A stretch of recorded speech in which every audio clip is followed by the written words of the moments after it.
Queridos, vamos abrir a palavra de Deus na primeira epístola de Paulo aos Coríntios. Primeira epístola de Paulo aos Coríntios, capítulo 1. Quero ler com os irmãos aqui os versículos 17 e 18. Quero pedir muita atenção da igreja neste momento. Essa palavra é maravilhosa. Esses dois primeiros capítulos de 1 aos Coríntios nos trazem verdades tão maravilhosas que, uma vez compreendidas e entendidas no Espírito, ela muda a sua vida. Não é possível que alguém que entenda, que receba a mensagem de 1 e 2 Coríntios e continue com a mesma vida de antes. Não é possível. Até porque esse próprio texto que nós vamos ler agora, esses capítulos dos quais iremos tratar nessa noite, eles próprios nos mostram como que só é possível apreendermos e compreendermos esse texto, ou a mensagem da cruz, como veremos, mediante a revelação do Espírito de Deus. E quando o Espírito de Deus então revela a sua verdade, ele então imprime essa verdade dentro de nós, no poder do Espírito, capaz então de mudar não somente os nossos conceitos, mas também de mudar comportamentos, de mudar sentimentos, de mudar atitudes, pensamentos. Ou seja, o Evangelho como poder de Deus que salva-nos não somente do fogo da perdição e condenação eterna, mas nos salva do pecado como natureza dentro de nós, nos transformando, nos elevando e nos conformando então à imagem do Filho primogênito de Deus. Amém?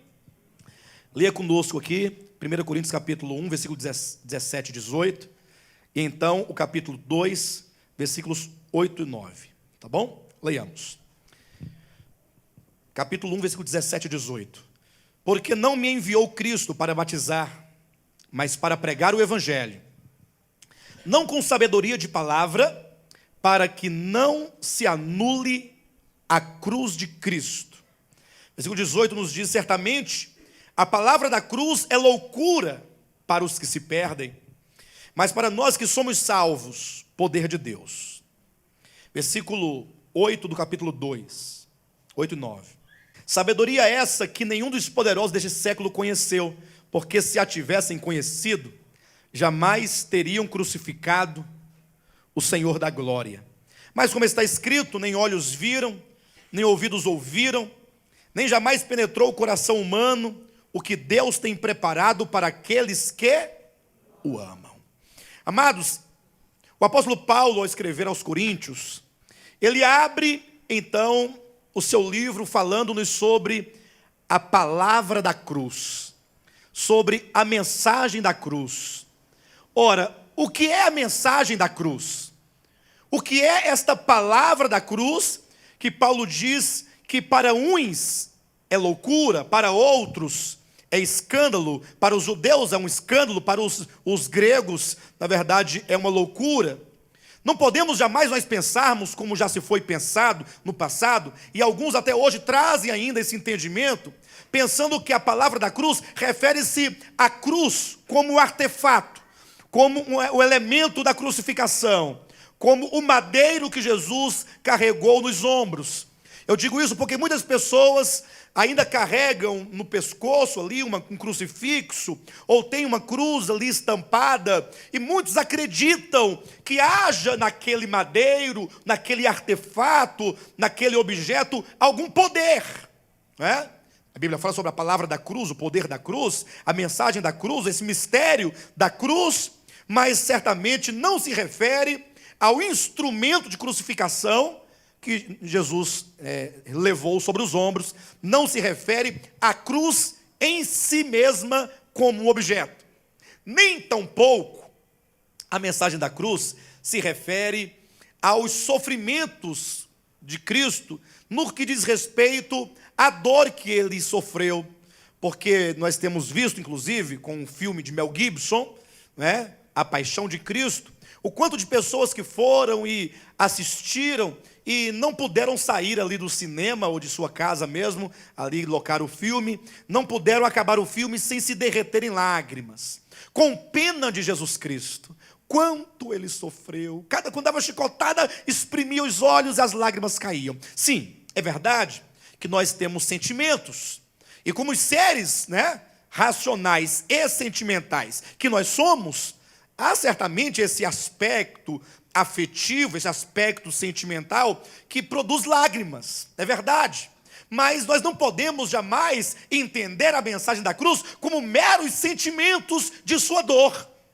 Até porque muitos antes dele e até mesmo depois dele também sofreram morte de cruz. Então, quando o apóstolo Paulo fala sobre a palavra da cruz, sobre a mensagem da cruz, ele está falando sobre o grande mistério de Deus. Veja que o apóstolo Paulo nos diz que os gregos não podem entender essa mensagem.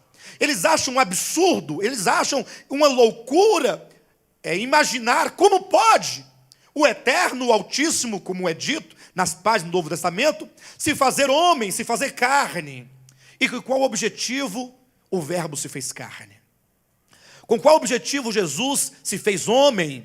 E aqui está a mensagem da cruz. Irmãos, entendam, Deus, o que criou os céus, a terra, o mar e tudo quanto neles existem, o Deus que criou as bilhões e bilhões de galáxias, que criou todo o universo, desde o germe até as maiores estrelas de primeira grandeza, os grandes astros luminosos e iluminados, o Deus que sustenta tudo, autor da vida. Imagine só, esse Deus grande e poderoso. A Bíblia diz: e o Verbo que estava com Deus e era Deus se fez carne, se fez homem. O apóstolo Paulo não hesita em declarar em 1 Timóteo capítulo 2, versículo 4 e 5, dizendo que Jesus é o único intercessor, é o único medianeiro entre Deus e os homens. E ele diz: Jesus Cristo, homem, se fez carne, se fez homem, participante de carne e sangue, como diz o escritor aos Hebreus. E para que ele se fez homem?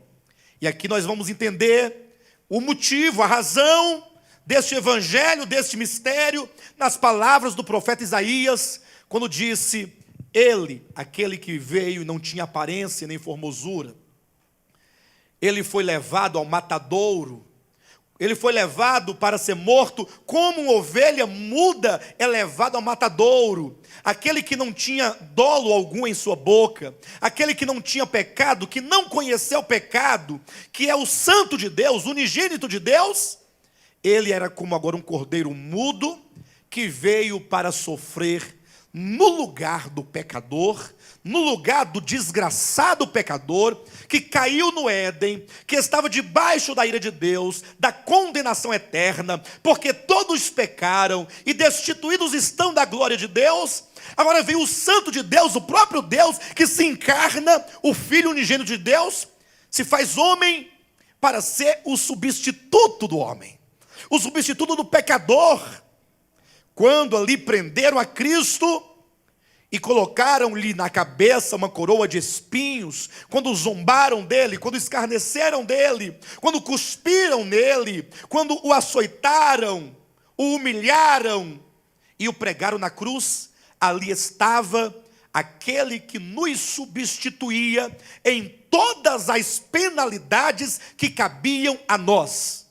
Ele foi traspassado e moído pelas nossas iniquidades, pelas nossas transgressões. Isso é um grande mistério. Então, a palavra da cruz diz respeito ao Deus que se fez homem, crucificado, e a todos os resultados desta paixão, e a todos os resultados e os benefícios desta morte. Perdão de pecados. Você pode ter todos os teus pecados perdoados por Jesus Cristo. Você então não somente tem os pecados perdoados, mas você agora é justificado, porque a redenção possibilita os perdões de pecados, a redenção possibilita a justificação. Deus te declara justo em Cristo, porque Ele se torna a sua justiça. E então vem a santificação, e então vem a reconciliação com o Pai. A grande verdade, o homem, agora que crer em Cristo, ele pode voltar à casa do Pai. Ele pode voltar ao Pai. Porque no Antigo Testamento, nós vemos em Gênesis capítulo 3, que quando o homem caiu, foram colocados ali no caminho que dava acesso à árvore da vida, 2 querubins, com espadas flamejantes, para impedir que o homem entrasse na presença de Deus e o recebesse como vida eterna. Imagine só, se Adão, ou quem sabe Caim, ou Abel, ou Eva, ou Nirode, que viria posteriormente, na sua arrogância, como muitos hoje pensam, que com a sua própria justiça, que com as suas próprias obras, são capazes de agradar a Deus. Imagine só tentando cruzar aquele caminho. Aqueles querubins com espadas flamejantes, temos aqui os querubins que falam da santidade de Deus, a espada que fala da glória de Deus, ou melhor, o fogo, a santidade, os querubins que falam da glória de Deus, a justiça de Deus, ali tudo representados. Quem é capaz de passar por esses querubins? Quem é capaz de satisfazer a justiça de Deus? Satisfazer a glória de Deus? Quem é capaz? Vocês conhecem algum homem sobre a terra que já nasceu, ou que já existe, ou que poderá vir a nascer, que seja em si mesmo sem pecado, justo e santo, capaz de satisfazer a santa lei de Deus, a justiça excelente de Deus?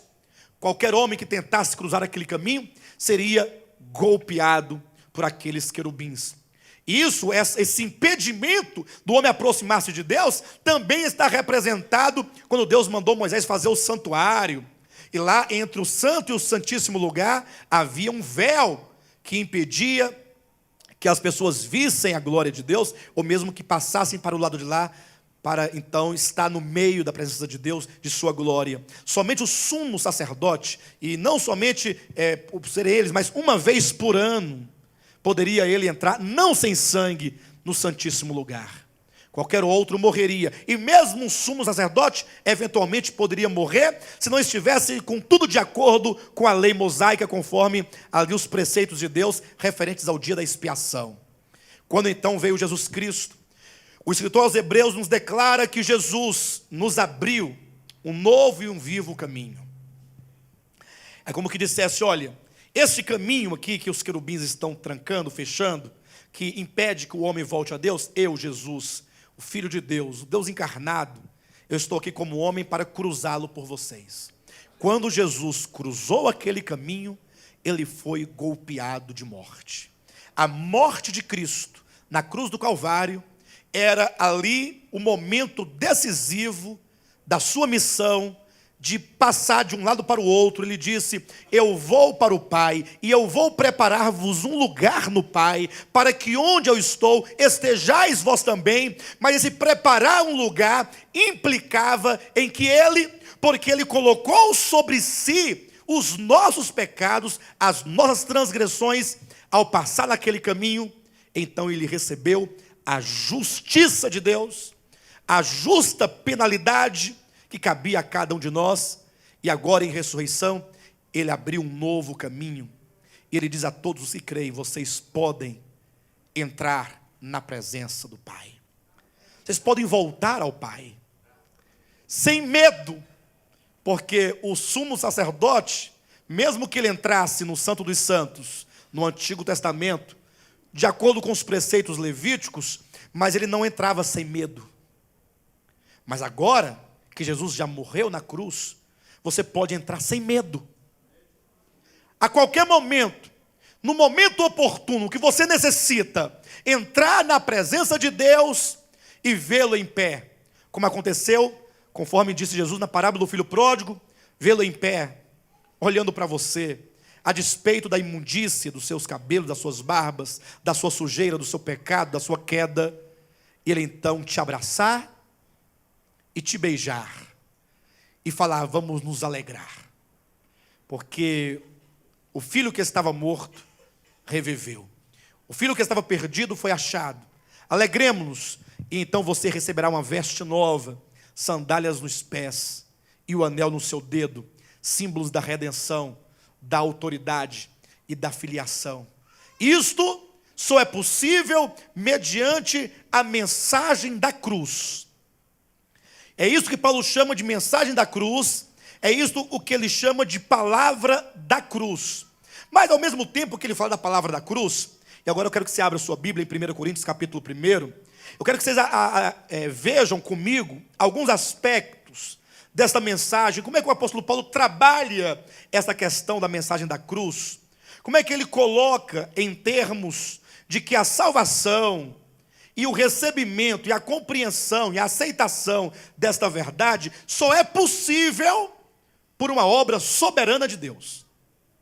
O homem não está habilitado para ouvir, entender e aceitar esta mensagem. Veja o capítulo 1, versículo 18, como que o apóstolo coloca: certamente a palavra da cruz é loucura para os que se perdem, mas para nós que somos salvos, poder de Deus. Vocês conseguem perceber alguma coisa nesse texto? Interessante é porque muitas vezes nós, ao lermos a Bíblia, nós vamos lendo e vamos engolindo as palavras e as frases, e vamos pensando o que estamos entendendo e vamos avançando, até o momento que nós paramos então para refletir sobre o que exatamente o apóstolo Paulo está dizendo. Ele diz: olha, a palavra da cruz, do Cristo crucificado, do Deus, do verbo que é Deus, que se fez homem, para morrer no nosso lugar, para então nos dar o perdão de pecados, a redenção, a justificação, a reconciliação, a regeneração, a santificação, a glorificação. Ele diz que esta palavra é loucura. Para quem? É loucura para quem? Então existem aqueles que se perdem. E portanto, para os que se perdem, esta palavra é loucura. Olhe para mim por um momento, não se escandalize comigo, e se você se escandalizar, em nome de Jesus, dê uma oportunidade para você mesmo estudar a Escritura e verificar se as coisas são de fato assim ou não. É interessante que nós estamos sempre, às vezes, sendo questionados pela cristandade, dizendo que devemos nós pregar o Evangelho aos incrédulos. Verdade. Jesus disse a ordem apostólica: ide por todo o mundo e pregai o Evangelho a toda criatura. Não é verdade? Entretanto, leva-se nos ombros, a maioria dos cristãos, uma responsabilidade alheia, um fardo alheio, porque eles acham dizendo o seguinte, que se eles não pregarem, as almas se perderão, vão para o inferno. E se eles pregarem, portanto, e forem suficientemente eloquentes, influentes, eles ganharão, vão arrancar da mão do diabo aquela alma por quem Jesus morreu.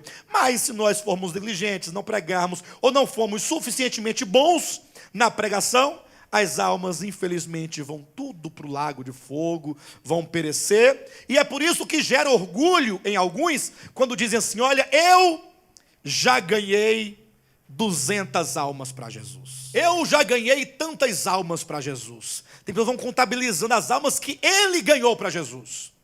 Mas o texto sagrado diz o seguinte: para os que se perdem, o Evangelho é? Então, coloque-se diante de um grupo de pessoas que se perdem. É lógico que esses que se perdem, que logo vão ser contrastados aqui por aqueles que creem, ou os que são salvos, ou os que foram chamados. É lógico, nós não podemos determinar quem é e quem não é. Cabe a nós, então, somente pregar a palavra. Temos que anunciar o Evangelho a toda criatura. Quantos irão crer no Evangelho? Eu não sei. Não é? Quantos vão receber a palavra? Eu não sei. O que eu sei, abre aí apenas um espaço, não desmarque o texto de 1 Coríntios, e veja o que diz em Atos dos Apóstolos, no capítulo 13, versículo 48. O momento em que o apóstolo Paulo pregava a palavra, e um grupo de pessoas receberam a Cristo. Os gentios, ouvindo isto, regozijavam-se e glorificavam a palavra do Senhor, e creram todos. Amém? E creram todos. Ponto final. Parou por aí a sua Bíblia? Ela continua? E creram todos os que haviam sido destinados para a vida eterna. O apóstolo Paulo pregava, mas era a atividade, ação e responsabilidade do Espírito Santo levar os que haviam sido destinados para a salvação, levarem-nos a crerem no Evangelho. Então veja que aqui o apóstolo Paulo, ele fala sobre a palavra da cruz, que para os que se perdem é loucura. Põe-se a falar para um grupo daqueles que se perdem, ainda que nós não saibamos identificar quem são estes, mas imagine que você estivesse diante de um grupo de pessoas, de 100 pessoas, 200, 1.000, 5.000, 10.000, quantas mil você quiser, que fossem pessoas aqui incluídas, aqueles que se perdem. Eles iriam ouvir a mensagem, você começaria falando sobre o mistério da encarnação. E o Verbo se fez carne. O Deus unigênito que habita no seio do Pai foi quem o manifestou. Nós vimos a sua glória, ele se fez carne, tabernaculou entre nós, andou entre nós, cheio de graça e de verdade. E eles estariam ouvindo aquela mensagem, e então você continuaria a falar sobre o mistério da redenção, que é o mistério da substituição, que a morte do Cordeiro Santo de Deus serve como uma obra de substituição do homem caído. E então aqueles que creem em Cristo recebem a sua justiça, são perdoados, são justificados, são santificados, são reconciliados, são regenerados, são transformados e então glorificados. E eles dirão o que para você? O que os que se perdem dirão para você? Você está louco? Como pode você querer me convencer de que um maldito pendurado na cruz, que não foi capaz de salvar sequer a si mesmo, lembram dos argumentos dos soldados que estavam ao pé da cruz dizendo: se tu és o Filho de Deus, então desça da cruz, salva-te a ti mesmo. E os ladrões diziam: e a nós também? Olha só como que são o pensamento e o raciocínio humanos. O ser humano, ele não pode entender a vitória na perda, na fraqueza. O homem, ele só pode pensar em vitória se ele matar o outro, se ele derrubar o outro, se ele massacrar o outro, se pisar no pescoço do outro. O crente dos dias atuais, quando eu falo os crentes, eu me refiro à cristandade de uma maneira geral. Eles só podem ver algum poder se alguém ficasse tremendo, ou se alguém cair babando, ou se supostamente virem porventura algum milagre. Mas veja que a Bíblia diz que a obra da cruz, a palavra da cruz, a mensagem da cruz, do Cristo crucificado, para muitos é loucura. Sabe por que é loucura? Porque quando você olha para o Cristo crucificado, é como diz o texto aqui de 1 Coríntios. Olha como é que ele diz no capítulo 1 de 1 Coríntios, leia comigo. O versículo 20. Onde está o sábio, onde o escriba, onde o inquiridor deste século, porventura não tornou Deus louca a sabedoria do mundo? Versículo 25, porque a loucura de Deus é mais sábia do que os homens, e a fraqueza de Deus é mais forte do que os homens. Então Paulo falava do Cristo crucificado, mas quando as pessoas naturais, que não nasceram de novo, cuja mente, cujo entendimento não é transformado, não é regenerado, que ele olha para o Cristo crucificado, eles não podem ver ali nenhum poder e nenhuma sabedoria. Antes, se forem como os judeus, eles vão desprezar a palavra da cruz, eles vão renegar a palavra da cruz, porque eles não querem um Cristo pendurado na cruz. Eles querem um Cristo que faz sinais e prodígios e maravilhas, cheio de ações miraculosas e prodigiosas. Diz, os judeus pedem sinais. Mas será que os judeus não viram sinais? Jesus não fez sinal, ou não fez sinais em Jerusalém? Ele não fez sinais em Samaria? Ele não fez sinais na Judéia? Ele não ressuscitou mortos, não curou paralíticos, não curou a cegos? E por que é dito que os judeus incrédulos pediam sinais, como se Jesus não tivesse feito sinais? A questão é, o problema dos judeus não era a falta de sinais, era a incredulidade. Porque a despeito de quantos sinais Jesus fez, ou fizesse, eles não podiam ver nenhuma ação poderosa da parte de Deus. Ou seja, quem busca um sinal para poder então crer, essa pessoa certamente, ela revela nessa busca a sua própria incredulidade. Os judeus olhavam para o Cristo crucificado e não podiam ver ali força, não podiam ver poder, não podiam ver sinais. E por isso, eles olharam para Cristo, cuspiram na face de Cristo, condenaram a Cristo, mataram a Cristo, desprezaram a Cristo, porque eles não podiam ver a sabedoria de Deus e o poder de Deus. E de outro lado, os gregos que buscam a sabedoria, ao olhar para Cristo também não podia vê-lo no crucificado, alguma coisa que pudesse de fato justificar algum tipo de sabedoria. De sorte que todo homem natural, ao olhar para o Cristo crucificado, não poderão ver mais do que um homem, um pobre coitado, moribundo, desprezível, maldito, pendurado numa cruz do Calvário. Por isso que muitos apenas podem sentir pena de Jesus. Até podem chorar diante do filme de Mel Gibson, mas não podem crer, mas não podem receber, mas não podem entender. O texto diz, para nós os que somos salvos. E essa tarde, antes de vir para o culto, eu meditando sobre esse texto, veja só que coisa maravilhosa o que eu percebi. Versículo 20, quando é dito, onde está o sábio? Porque há dois tipos de sábios aqui no texto do apóstolo Paulo. Os sábios filósofos dos gregos e os sábios escribas dos judeus. Ele diz, onde o escriba, onde o inquiridor desse século, porventura não tornou Deus louco a sabedoria do mundo, visto como na sabedoria de Deus o mundo não o conheceu por sua própria sabedoria. Aprouve a Deus salvar os que creem pela loucura da pregação.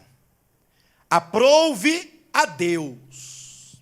É da vontade de Deus, é a decisão de Deus, é o desejo de Deus salvar.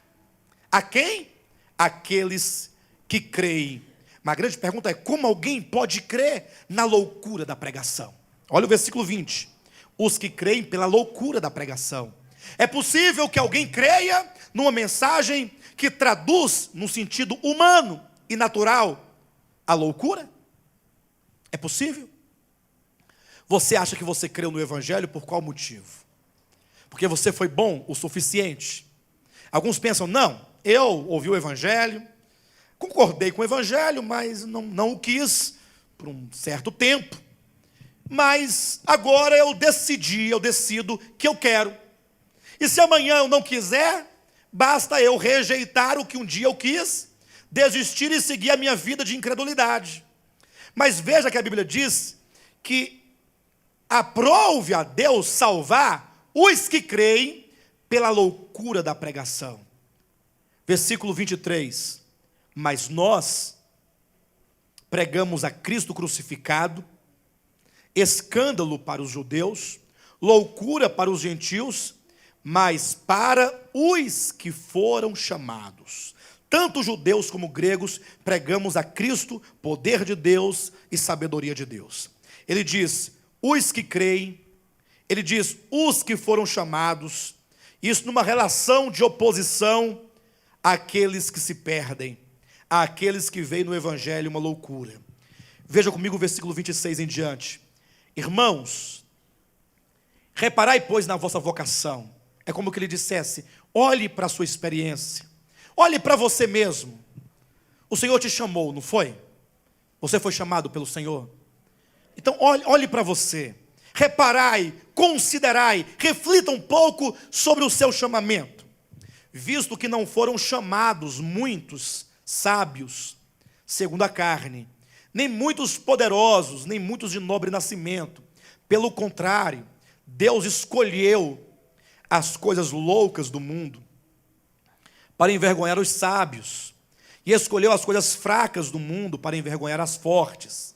E Deus escolheu as coisas humildes do mundo e as desprezadas e aquelas que não são, para reduzir a nada as que são, a fim de que ninguém se vanglorie na presença de Deus. Ele diz aqui daqueles que foram chamados, daqueles que foram escolhidos. O Evangelho não é algo que é decidido pelo homem, mas o Evangelho trata-se, na verdade, dos decretos de Deus, desde a eternidade passada, quando Ele, então, te escolheu. Deus te escolheu, como está em Efésios capítulo 1, versículo 4, antes da fundação do mundo, e agora no tempo, Ele vem e te chama. E quando então, Paulo nos diz que o Senhor nos escolhe e nos chama, Ele diz, assim é o Evangelho, para que ninguém se vanglorie na presença de Deus. Eu penso que bastava Ele dizer, para que ninguém se glorie, para que ninguém se considere bom ou suficientemente bom diante de Deus, mas Ele diz, para que ninguém se vanglorie na presença de Deus, porque se alguém vier a se gloriar, saiba que esse seu se gloriar é vão, é nulo. A vanglória é uma glória vã, uma glória inútil, uma glória de alguém que pensa que há alguma glória, algum louvor, mas na verdade não tem nenhum louvor, não tem nenhuma glória, não tem nenhum mérito, de modo que nenhuma pessoa pode chegar diante de Deus e se gloriar como que dissesse, não, tudo bem, Jesus morreu na cruz do Calvário por mim, é verdade, tudo bem que o seu sangue nos perdoa de todos os pecados, amém, mas se não fosse pela minha vontade, pela minha decisão, pela minha determinação, eu não seria salvo, e portanto, é certo que Jesus tem os seus méritos nessa obra de redenção, mas eu tenho que ter, nem que seja um pouquinho de mérito, porque eu decidi, e eu então permaneci, e eu realizei, e eu fiz, e por isso estou aqui. A Bíblia diz que ninguém poderá se gloriar diante de Deus. Pastor, mas por que não? O versículo 30 explica. Mas... esse mas quer dizer, embora você seja, como diz o texto nos versículos 26 a 29, você não seja poderoso, você não seja sábio, embora você seja das coisas loucas do mundo, embora você seja das pessoas fracas do mundo, embora você seja humilde e desprezível, embora você não tenha mérito, não tenho justiça, não tenho nada em você mesmo, mas vós sois dele. Diga, eu sou de Deus. Você pode ser pequeno, pode não ser sábio, pode não ser poderoso, pode ser humilde, você pode até ser desprezível, mas vós sois dele. Estes a quem Deus salva, e logo nós veremos como se dá essa salvação, é uma obra que Deus faz você ser dele, sem nenhum mérito, sem nenhuma exigência. Muitos falam assim, não, eu não estou preparado para me entregar a Jesus. Quando ele diz não estou preparado, ele está dizendo o seguinte, é porque são tantas exigências, e eu não estou disposto a cumpri-las agora. Mas está dizendo que você pode não ter nada, não ser nada, mas Deus te escolheu, Deus te chamou, você não tem razão para se gloriar, ou se vangloriar diante dele, mas a despeito de qualquer outra coisa, de uma coisa você pode se gloriar. Eu sou dele. Aí eu falo assim, mas você só quer ser o belo, né? Tem um povo ali que só eles acham que eles são de Deus. Não, não é só nós. Eu posso falar, eu sou de Deus. Mas quando nós falamos nós somos de Deus, nós não estamos nos orgulhando de alguma coisa que temos em nós mesmos que os outros não têm. Não. Pelo contrário, é o inverso. É um se gloriar em Deus, porque eu não tenho justiça. Eu não tenho mérito, porque se fosse para Deus me tratar segundo os meus pecados, eu já estaria há muito tempo lançado no lago de fogo. E você não? Pois o apóstolo Paulo disse: eu sou o maior de todos os pecadores. Mas vós sois dele. Dele quem? Do Pai. O referente aqui é o versículo 29. Deus, a última palavra do versículo 29 é Deus. Mas vós sois dele, vós sois de Deus, em Cristo Jesus. Por que diz em Cristo? Porque todo benefício que se recebe é devido à pessoa e à obra de Cristo.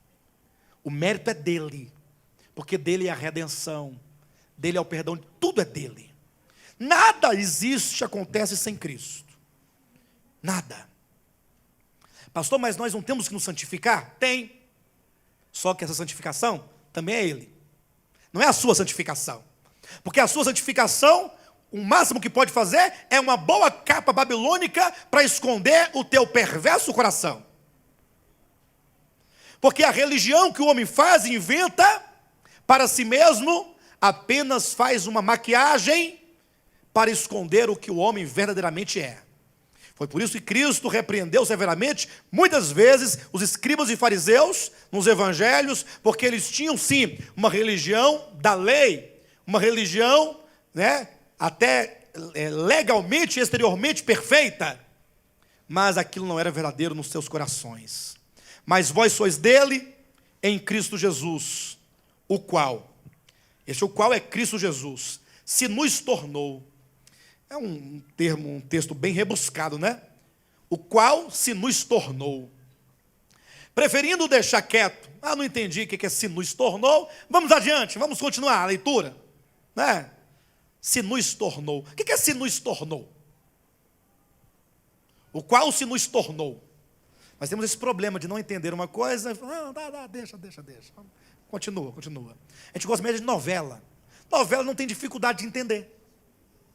Novela é um cabra safado, que pega a mulher do outro, aí a mulher mete chifre no marido, aí sempre tem uma fofoqueira que fica fofocando, não tem assim? Aí tem um que foge, aí vão atrás, aí no final o fulano morre, e o outro se dá mal, e o outro fica feliz para sempre. Novela é bom demais. Mas Bíblia, se nos tornou, querido, o qual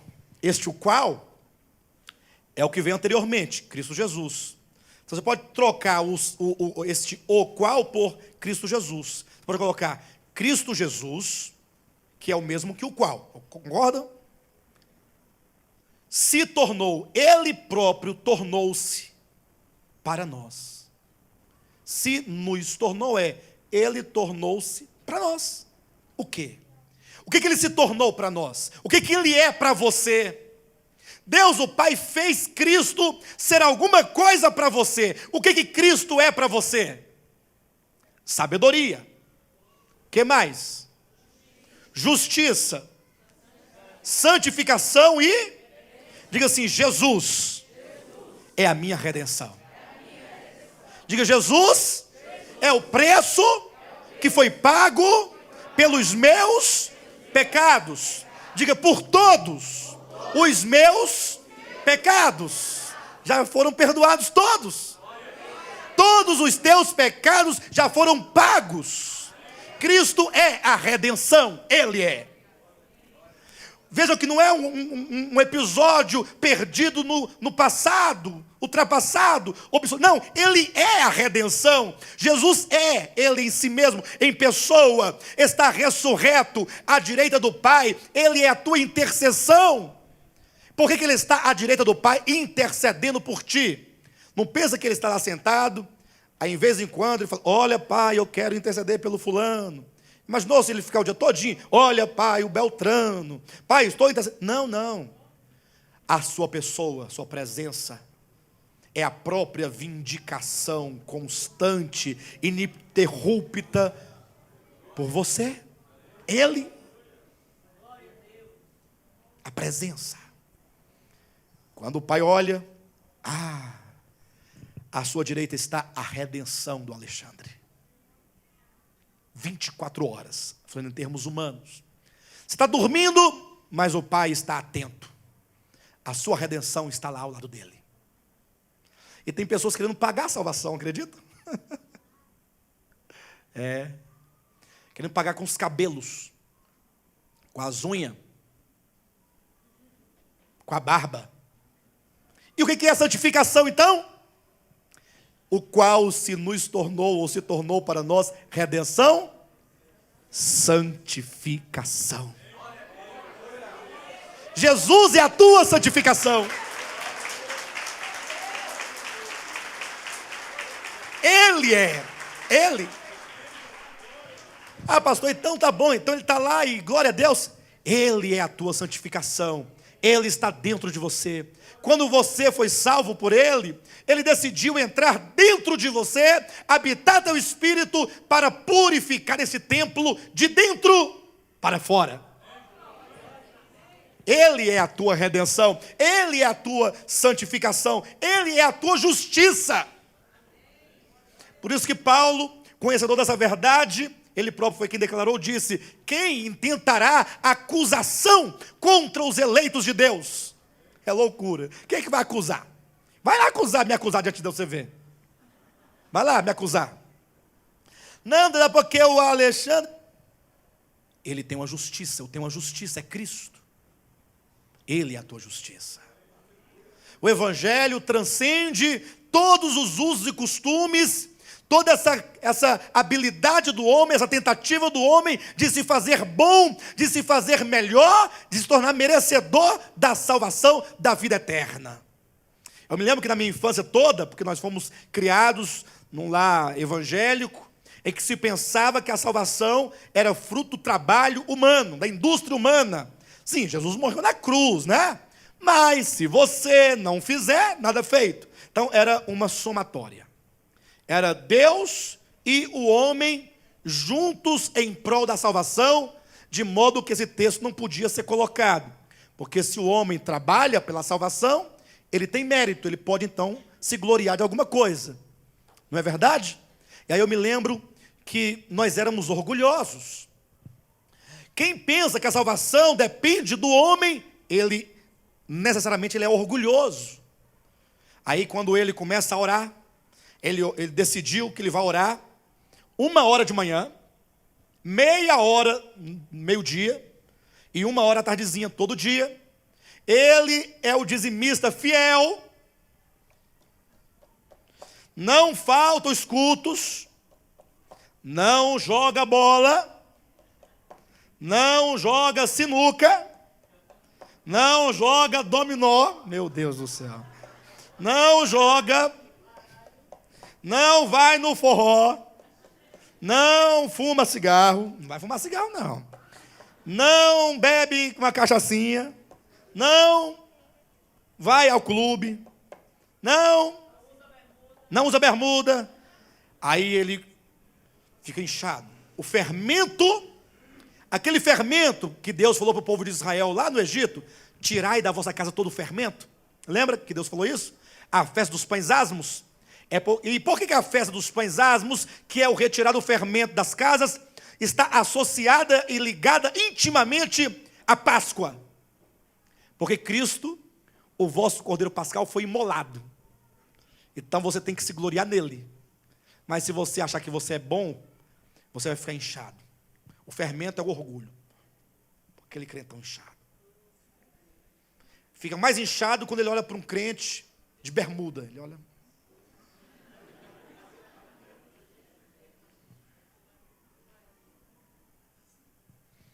Quanto maior o cocó, mais inchaço.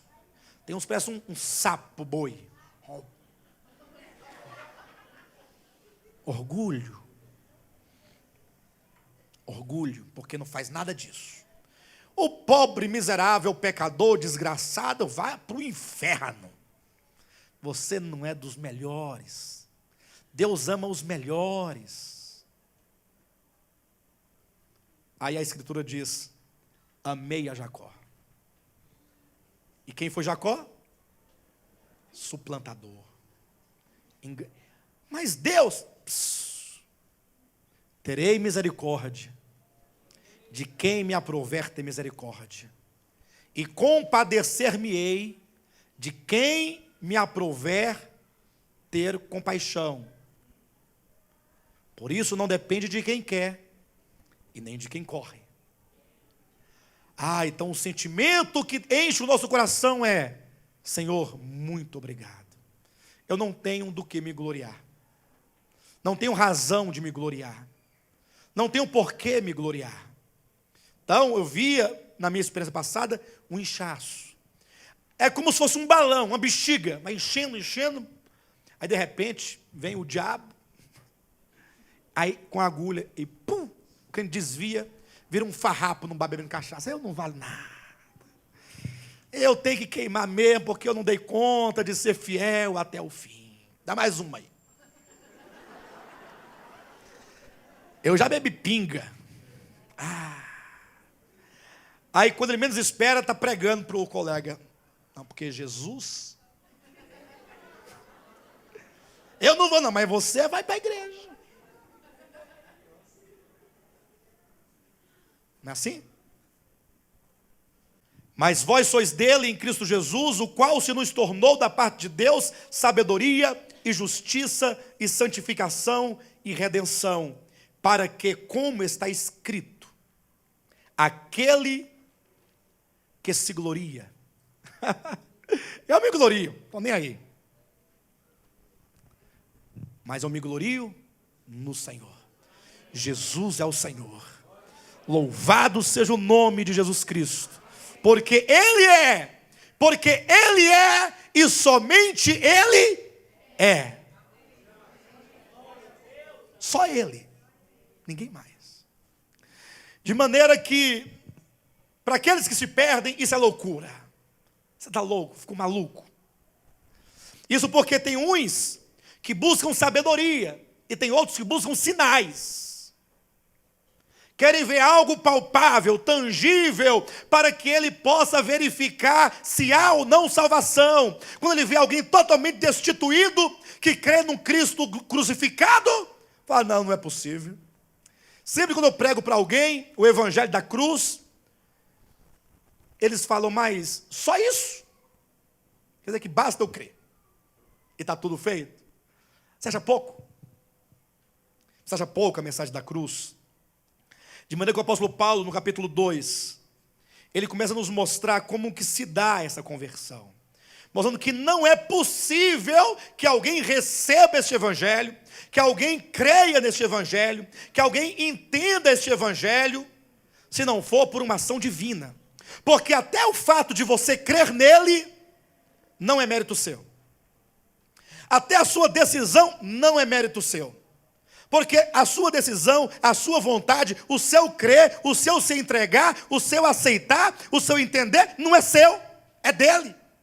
Olha só como o apóstolo Paulo fala a partir do versículo 6 do capítulo 2. Entretanto, expomos sabedoria entre os experimentados. Não, porém, a sabedoria deste século, nem a dos poderosos desta época, que se reduzem a nada. Mas falamos a sabedoria de Deus em mistério, outrora oculta. Quando diz outrora oculta, quer dizer que ela está oculta? Se é outrora oculta, quer dizer que agora ela foi? Mas ele não diz, falamos a sabedoria em mistério? Ele falava em mistério? Atenção, ele falava em mistério? Vamos ler de novo. Mas falamos a sabedoria de Deus em... Ele falava em mistério? Falava ou não falava? Quando ele falava de maneira oculta, misteriosa? Atenção, vamos ler a palavra. Mas falamos. Ele falava? Os apóstolos falavam? Falavam o quê? A sabedoria de Deus. Em? Ele falava em mistério? Ou falava explicitamente ao espírito humano? Falava em mistério, mas em seguida diz, outrora oculta. Paulo para, você está me deixando louco. A palavra da cruz me parece loucura. Como pode ser em mistério e outrora oculta? Afinal, outrora oculta subtende-se que está revelada. Então você deve falar de modo revelado. Mas você fala em mistério e já foi revelada, mas está velada. Como algo velado pode estar revelado? Hã? Vocês estão entendendo? Não estão entendendo? O evangelho é loucura para os que se perdem. Calma. Eu vou explicar para vocês. Vocês não estão entendendo porque eu estou fazendo um jogo aqui. Vocês estão... Rapidinho nós descobrimos quem é o joio, né? Quem está entendendo, diga amém. Glória a Deus. Todo mundo está entendendo. Não é nem que não esteja, não. Eu estou entendendo, aleluia. Veja, outrora oculta, mas falamos em mistério. Quando diz outrora oculta, quer dizer que antes de Cristo e de seus apóstolos, ninguém tinha compreensão clara, nítida, explícita, a respeito da obra da cruz. Nem Moisés, nem Davi, nem Salomão. Ninguém. Ah, mas Davi profetizou os sofrimentos de Cristo? Só que ele não sabia. Ele achava que está falando dele mesmo. Embora os profetas houvessem profetizado os sofrimentos de Cristo, conforme diz Pedro, mas eles indagavam a respeito dessa salvação, a revelar-se, eles não entendiam. Como pode ser isso? Esse Deus encarnado? Então essa verdade estava oculta. Agora, a palavra apostólica foi revelado. Agora, o Novo Testamento traz com todas as palavras esta verdade a respeito da obra da cruz, da mensagem da cruz. Entretanto, mesmo falando explicitamente, continua mistério para os que se perdem. Eles não podem entender, não podem aceitar, porque essas coisas não se entendem e não se aceitam naturalmente. Por isso é que aqueles que acham que é uma loucura, você fala, para você é loucura, mas eu vejo que para você, na verdade, é um mistério. Para mim foi revelado, para você é um mistério. Veja como o apóstolo Paulo continua dizendo: mas falamos a sabedoria de Deus em mistério, outrora oculta, a qual Deus pré-ordenou desde a eternidade para a nossa glória. Sabedoria essa que nenhum dos poderosos desse século conheceu. Cristo é a sabedoria. Ele próprio é a sabedoria de Deus. No momento eu não tenho como explicar com todas as palavras e os termos e os textos por que Jesus é a sabedoria de Deus. Só posso adiantar o seguinte: quando o evangelho diz que aquele que ganha a sua vida perdê-la, isso não está errado ou está certo? Quer dizer que quem ganha, como é que é a lógica do homem, do mundo? Quem ganha, ganha. E quem perde, perde. Não é assim? Aí você assiste a uma corrida, a um jogo de futebol, a uma luta.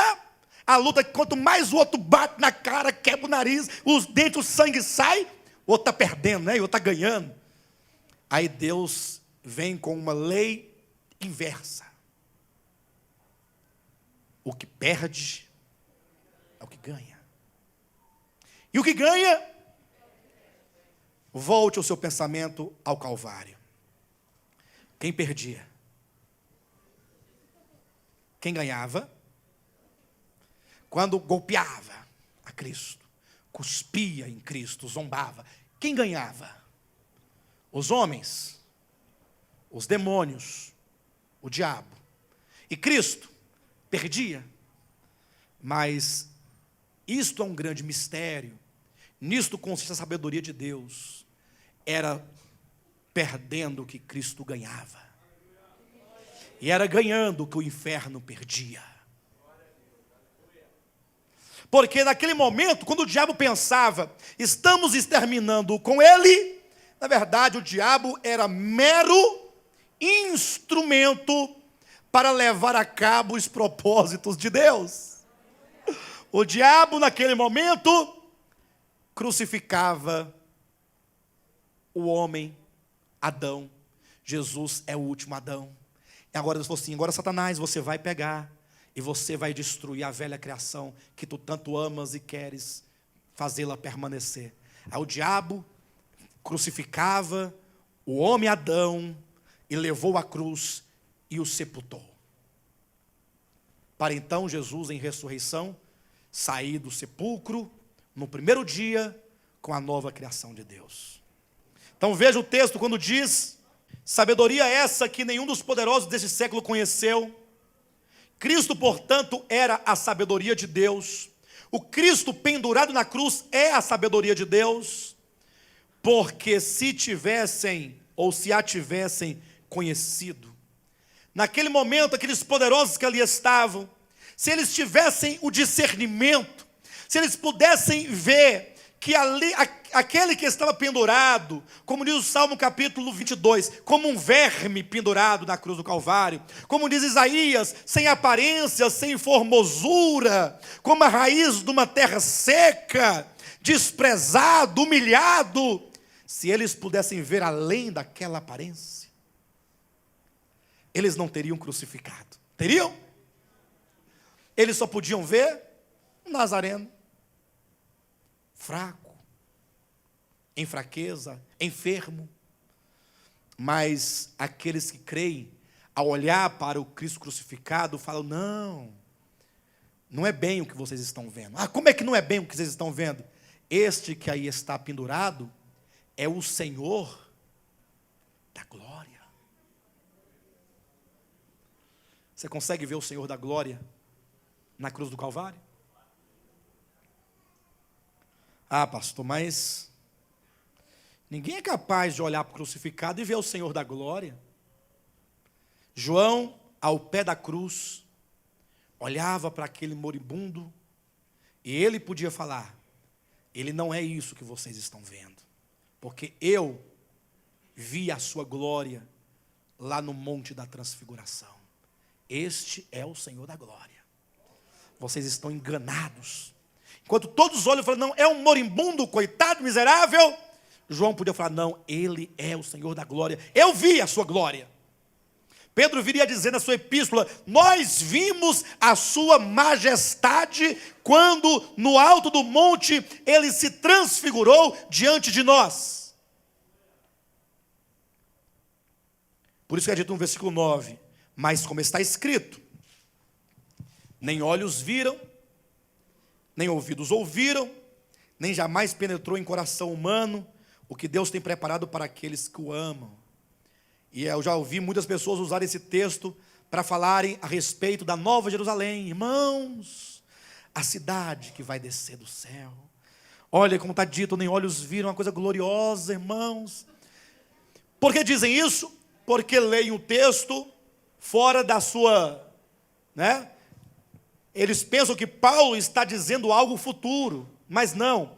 Paulo, ao falar de algo presente, ao falar do Cristo crucificado, ao falar do Senhor da glória crucificado no homem Jesus, na cruz do Calvário, ele diz: olha, se os homens soubessem quem ele é, não fariam isso com ele.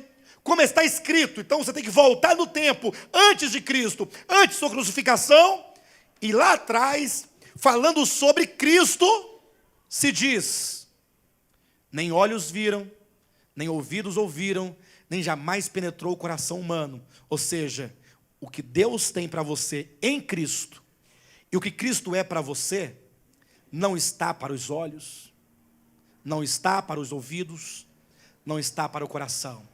Nenhum homem pode crer em Jesus porque o viu, porque o ouviu, ou porque sentiu alguma coisa. Porque não depende do olhar, do ouvir e do sentir do homem. O homem jamais pode entender essa verdade. Quando falam de livre-arbítrio, eu fico pensando, quer dizer que o homem é livre, ele tem o livre-arbítrio para escolher se ele quer ou não quer a Jesus? Como pode? Se o Cristo crucificado, o Senhor da glória, não está para os olhos, nem para os ouvidos e nem para o coração do homem. Pastor, se não está para os olhos, nem para os ouvidos, nem para o coração, então não está para ninguém. Está todo mundo fadado. Olha o versículo seguinte, versículo 10. Mas Deus nolo revelou pelo Espírito. Deus nolo revelou. O que é nolo, pastor? Nolo. Nolo. O que é lo? Deus revelou o Senhor da glória. O Cristo crucificado nos foi revelado a nós. Ele se tornou para nós, Deus o Pai o revelou para nós. Ele foi revelado para nós. Ou seja, somente alguém que recebeu uma interferência do Espírito de Deus, abrindo-lhe os olhos do coração, do entendimento, para enxergar em Cristo o Senhor da glória, é capaz de confessar o seu nome. Quando alguém não confessa o nome de Jesus, você não tem que ficar triste, você não tem que ficar preocupado, tem que ficar angustiado. Não, calma. Apenas diga para as pessoas que o Cristo crucificado é o Senhor da glória. Somente. No dia que o Espírito Santo revelar a elas esta verdade, elas crerão, sem nenhum apelo. Eu não preciso acabar de ministrar essa mensagem e começar, irmãos, o coro, por favor, por gentileza. Amanhã pode ser muito tarde. Hoje Cristo te quer libertar. Olha, esta noite pode ser o seu último dia de vida. Ao sair daqui, você pode, porventura, encontrar-se com uma jamanta, uma carreta cheia de carros em cima, e ela pode esmagar o seu veículo. Você pode virar um trapo de imundícia esmagado no asfalto. E para onde você vai? A pessoa fala, não, meu Deus, eu aceito, para, eu aceito.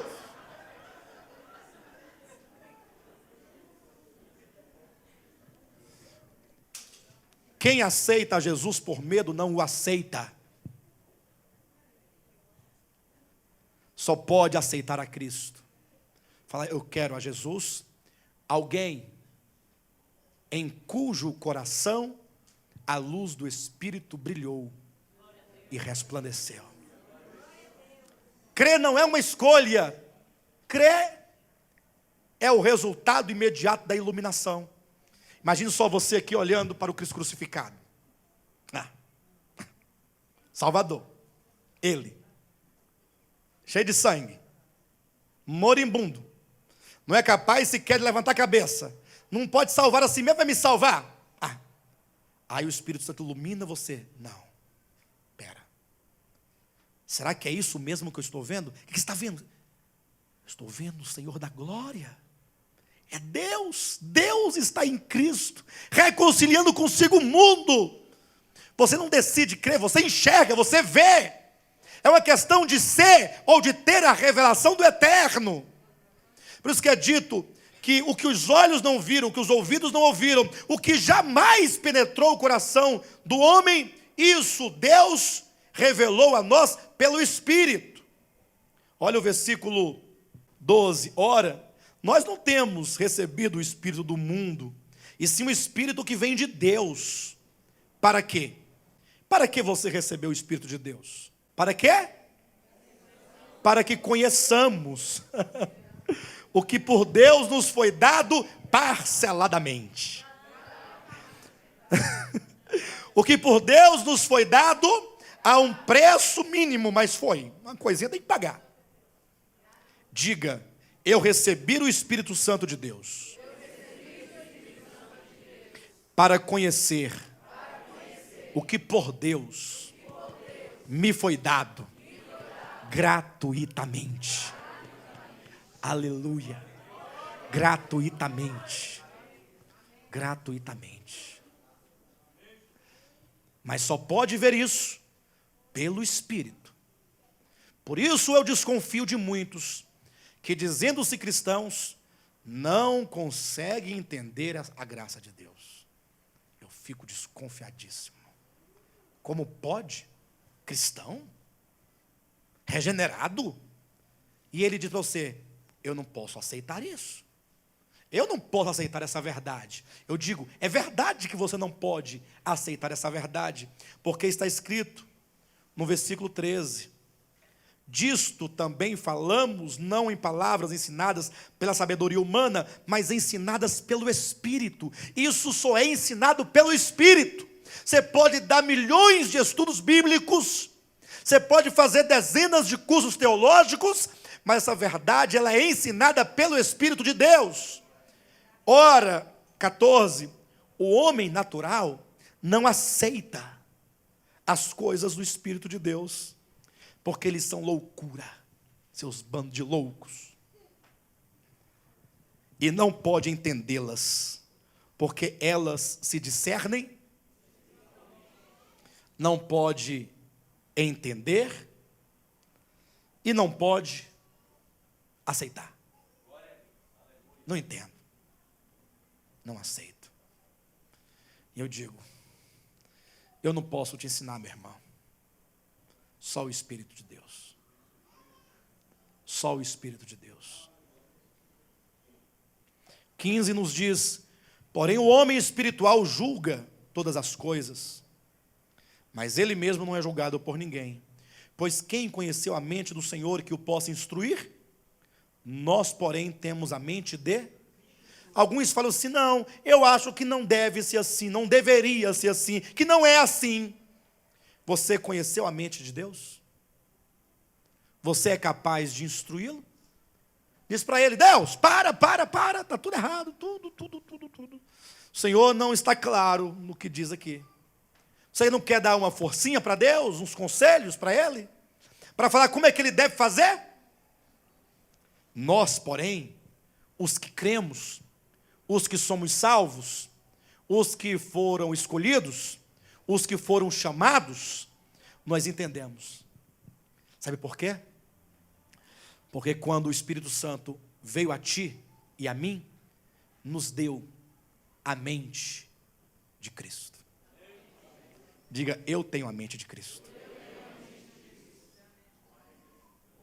Se alguém discorda do que foi pregado, pode afirmar, eu não tenho a mente de Cristo. Por favor, não recrimine se alguém falar do seu lado. Não tem problema. Deixa ele falando sozinho. Não pode entender. Que maravilha. Esta palavra é uma palavra libertadora, porque ela visa conduzir os cristãos a um viver diante de Deus e por Deus, de acordo com a verdade. Alguns falam, pastor, eu sei que isso é verdade, mas eu não posso pregar isso, porque se eu pregar, as pessoas vão se desviar, vão abandonar, vão parar. Eu não acredito que alguém que tem a mente de Cristo, eu não posso acreditar que alguém que viu o Senhor da glória é capaz de desistir depois que entendeu o dom gratuito da salvação. Pelo contrário, agora o verdadeiro crente, ele perde todos os medos, ele abandona todas as barganhas e passa a seguir a Cristo por amor. Como está dito, o amor de Cristo nos constrange. Sabendo nós isto, um morreu por todos, logo todos morreram. E ele morreu para que nós, os que vivemos, não vivamos mais para nós mesmos, mas vivamos para aquele ou por aquele que morreu por nós. Então, é uma verdade que liberta. Nós estamos encerrando daqui a mais 2 semanas, ou mais um domingo, né? Estaremos encerrando o ano de 2011.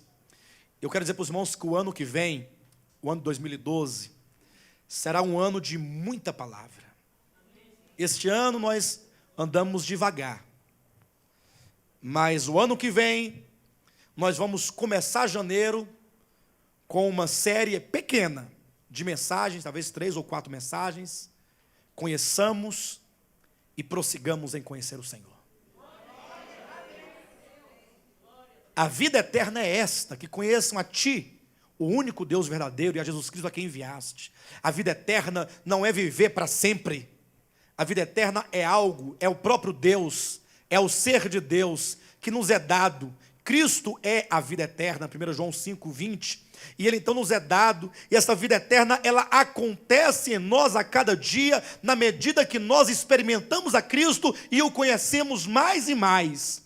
E portanto, sabendo nós que a salvação é um dom divino, é um dom gratuito, que sequer eu sou capaz de entender e aceitar, por mim mesmo, mas agora, uma vez tendo a revelação do Espírito, eu participo desse processo de salvação.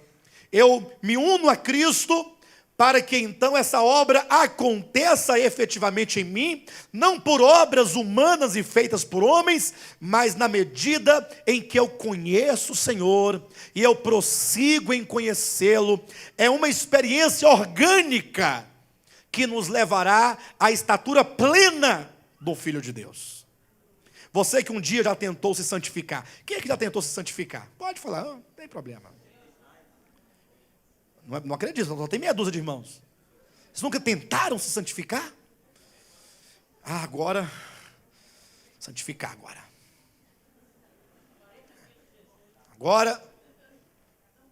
Aí a pessoa vai almoçar.